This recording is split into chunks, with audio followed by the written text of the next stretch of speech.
Hello and welcome back. We were studying mutual funds और हमने समझा what is a mutual fund, what are its features.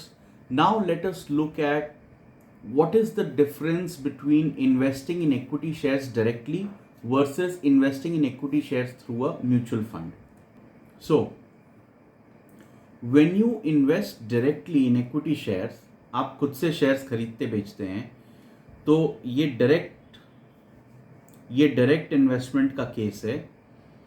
Stock कौन select करता है, कौन सा शेयर खरीदना है या नहीं खरीदना है, ये इन्वेस्टर यानी आप ही सेलेक्ट करेंगे.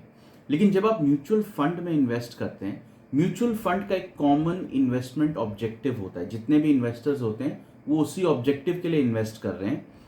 लेकिन फिर भी इंडिविजुअल स्टॉक्स की भी कौन सा शेयर खरीदना है कौन सा नहीं खरीदना है, ये फंड मैनेजर, जो प्रोफेशनल फंड मैनेजर है, वो डिसाइड करता है. आप नहीं डिसाइड कर सकते. वो आपका अकेले का पैसा नहीं है, बहुत सारे लोगों का पैसा उस फंड में है. तो buying and selling of single stock again is possible when you are investing directly. कि आप चाहते हैं कि मैं ये पर्टिकुलर स्टॉक खरीद लूं, but when you are, that is possible. But when you are investing through a mutual fund, that is not possible. You are investing in a pool of asset और उस पूल को investment objective के हिसाब से variety of stocks में invest किया जाएगा. वो फंड मैनेजर डिसाइड करेगा keeping in mind the objective. लेकिन आप नहीं डिसाइड कर सकते. आप कोई एक पर्टिकुलर स्टॉक में म्यूचुअल फंड के थ्रू इन्वेस्ट नहीं कर सकते.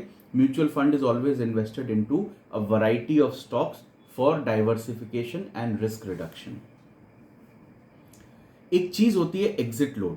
जब आप म्यूचुअल फंड में इन्वेस्ट करते हैं और एक फिक्स टाइम के पहले अगर आप बाहर निकल जाएं, तो वापस म्यूचुअल फंड सेल करके अपना पैसा विड्रॉ कर लें, तो कुछ आपके पोर्टफोलियो का परसेंटेज काट के वो लोग रख लेते हैं.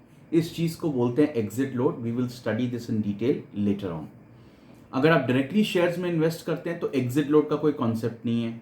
अगर आप म्यूचुअल फंड में इन्वेस्ट करते हैं तो कुछ स्कीम्स में एग्जिट लोड एप्लीकेबल होता है. मतलब एक सर्टेन टाइम के पहले अगर आपने पैसा निकाला तो आपका कुछ छोटा सा percentage of your portfolio value will be deducted.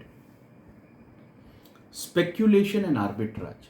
अगर आप शेयर मार्केट में डायरेक्टली शेयर्स परचेज या सेल करते हैं तो सिर्फ लॉन्ग टर्म इन्वेस्टमेंट के लिए नहीं, कई बार स्पेक्यूलेशन के लिए भी आप शेयर खरीदते हैं. अभी खरीदा, 2 घंटे बाद बेच दिया. ये चीज तभी पॉसिबल है जब आप डायरेक्टली शेयर्स में इन्वेस्ट करें on the stock market. Mutual fund के थ्रू स्पेक्यूलेशन या आर्बिट्राज पॉसिबल नहीं है. क्यों नहीं है, आगे जाके क्लियर हो जाएगा. रेगुलर इन्वेस्टमेंट आप डायरेक्टली करें या म्यूचुअल फंड के through, no problem. Tax benefits, कुछ स्कीम्स में, म्यूचुअल फंड की कुछ स्कीम्स में आपको टैक्स एडवांटेज मिलता है और वही एडवांटेज आपको डायरेक्टली शेयर्स खरीदने पर भी मिलता है. लिक्विडिटी स्टॉक्स के केस में भी हाई है अगर आप डायरेक्टली स्टॉक्स खरीद रहे हैं, शेयर्स खरीद रहे हैं, प्रोवाइडेड वो कोई पेनी स्टॉक नहीं है. अगर वो नॉर्मल अच्छी कंपनी का स्टॉक है, मिड कैप, लार्ज कैप है, तो कोई प्रॉब्लम नहीं है. एंड म्यूचुअल फंड के केस में डेफिनेटली लिक्विडिटी बहुत हाई रहती है.